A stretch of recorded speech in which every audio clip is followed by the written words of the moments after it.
Ewe.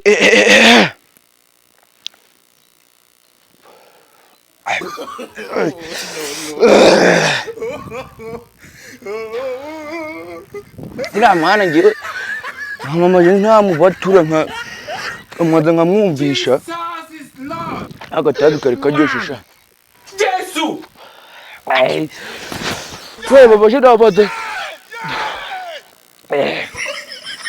nkamuritura kubyo yavuga ni umwana se ariko nakuru bizi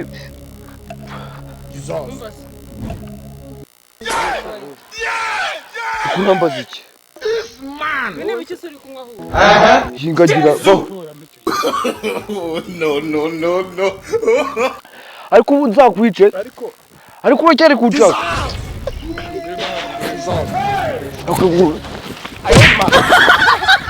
uwo nzakwica ndakwica garaga